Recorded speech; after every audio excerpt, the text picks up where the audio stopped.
Ito ang PINAY VOTE, Senatorial Forum on Women and Gender Issue. Uwi niya, inaabutan niya ako tulog pa. Kasi gisingin niya ako. Gamit ng paa niya, sinisipan niya ako. Nakalala niya sa ginawa niya sa akin. Yung sinakal niya ako na hindi na ako makahinga. Sinuntok niya ako habang nakahiga kaming dalawa. Tuwing salita niya, suntok. Tuwing salita, suntok. Ayon sa National Demographic and Health Survey o NDHS, isa sa bawat 5 babae mula sa edad na 15 hanggang 49 na taong gulang ang nakararanas ng pisikal na pananakit. Nibugbog po niya ako. Grabe pong pamumugbog niya sa akin. Simula lang siya ng babae. Palagi niya dinadala sa bahay yung babae. Ayon pa sa NDHS, isa sa 8 babaeng may asawa ang nakararanas ng pambubugbog mula sa kanilang mga asawa o kinakasama. 8 taon na po kami nagsasama niya. Pinatigil niya ako sa trabaho kasi nga ayaw niyang may kausapan ko ang nalalaki. Noong 2014, umabot na sa halos 50,000 kaso ng violence against women ang naitala ng Philippine National Police. Kasama na dito ang rape, murder, at ang iba pang kaso na kinasasangkutan ng kababaihan. Hindi ko pa maiwalayan yan kasi nagbabanta po kasi siya eh. Subukan ko raw siyang iwan. Pag nakita daw niya ako, papatayin daw niya ako. Gusto ko kasi umuwi ng probinsya eh. Wala man po kasi akong pera eh. Sabi po niya, may anak po kami, hirap daw iwanan may anak. Ayon kay Dr. Sylvia Claudio, isang propesor ng UP Department of Women and Development Studies, madaming dahilan kung bakit hindi tuluyang maiwan ng mga kababaihan ang mga nang-aabuso sa kanila. They stay kasi sometimes they don't notice it's violent because it starts very mildly and then the violence escalates very slowly. They stay because they are already at this point in complete control of their husband. Usually the husband has made them stop work. They're socially isolated. Or they stay because they still are trying to dream that their family will not be a broken family. So they'll do everything that they can do first to find out kung talagang he can be changed. So they stay for those reasons. Isa lamang si Marisa sa mga biktima ng violence against women sa kabila ng mga batas na dapat sana'y pumoprotekta sa mga kababaihan. Sa ilalim ng bisa ng RA 9262 o mas kilala bilang Anti-Violence Against Women and Their Children Act of 2004, 1 hanggang 12 taon na pagkakakulong ang maaaring maging parusa sa sinumang nambubugbog o mananakit ng pisikal sa kaninumang babae. Hanggang ngayon, nababalot pa rin sa takot si Marisa sa tuwing umuwi sa bahay nila ang kanyang asawa, pero hindi pa rin niya ito tuluyang maiwan. Takot po kasi ako hanggang dito lang ako. Hanggat nandito ako saan matatakot akong umalis na. Ano nga ba ang aasahan ng mga katulad ni Marisa sakaling maihalal ka sa Senado? Basically, yung ating discussion on women's security is about, in particular, it is about violence against women. So kasama dito yung usaping domestic violence. Kasama rin dito on security and safety, yung trafficking against women. So meron na po tayong RA 9262, o mas kilala bilang Anti-Violence Against Women and Their Children Act of 2004 at ang Republic Act 1907 or 9710 or the Magna Carta of Women. Pero bakit sa kabila ng mga batas na ito, these are very powerful laws, pero bakit sa kabila ng mga batas na ito, patuloy pa rin na dumadanas, nararanasan ng maraming kababaihan ang ganitong mga violence against us. So sa kabila ng mga ito, isa sa bawat 5 Pilipina ang nakakaranas ng pang-aabuso sa bahay at sa labas ng bahay.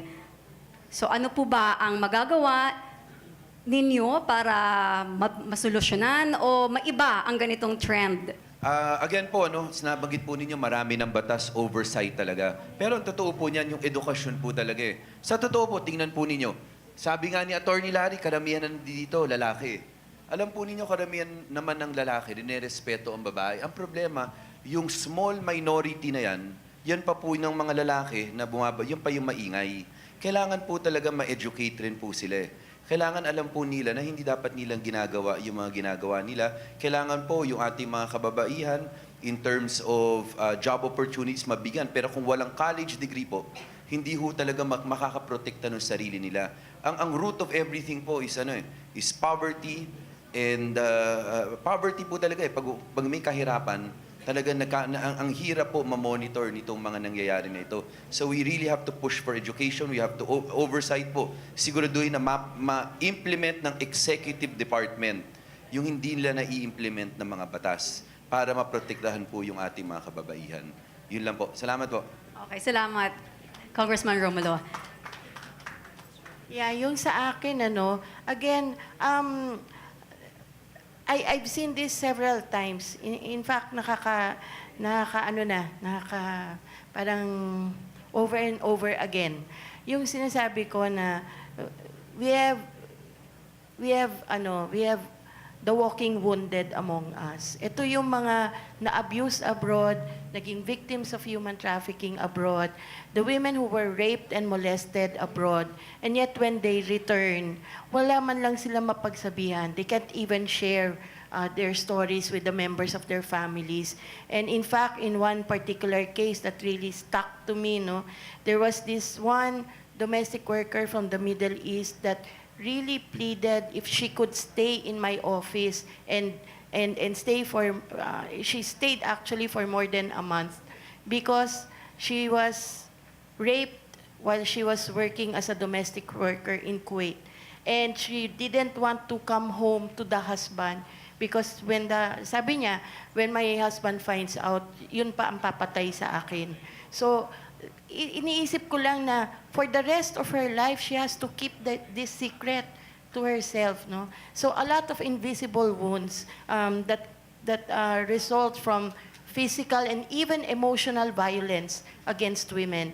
So I'd like to push for a victims assistance program for victims of human trafficking and domestic abuse. Walang ganon na from the time that they were abused or even exploited until the full recovery.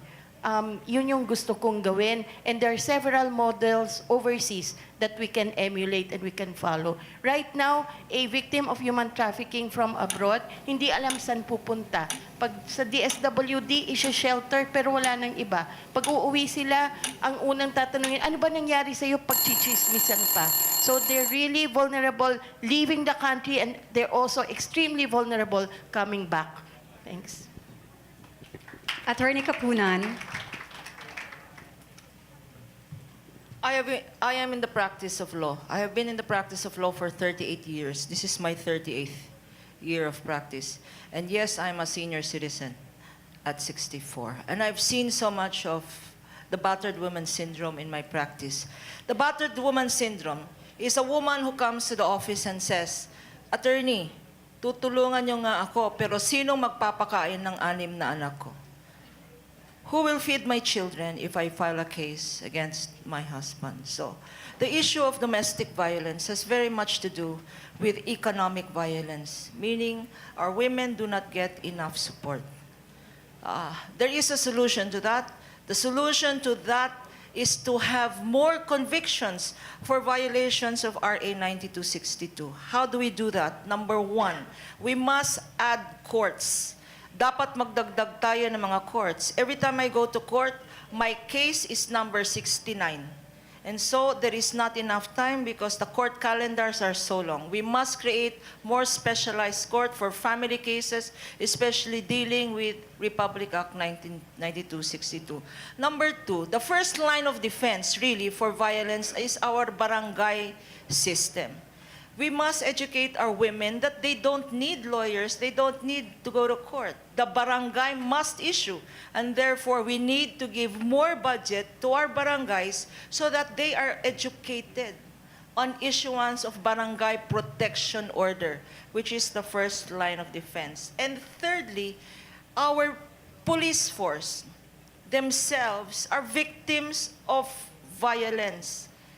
If you go to a police station, ang papel ng isang babaeng policeman taga-timpla ng kape at taga-type ng report.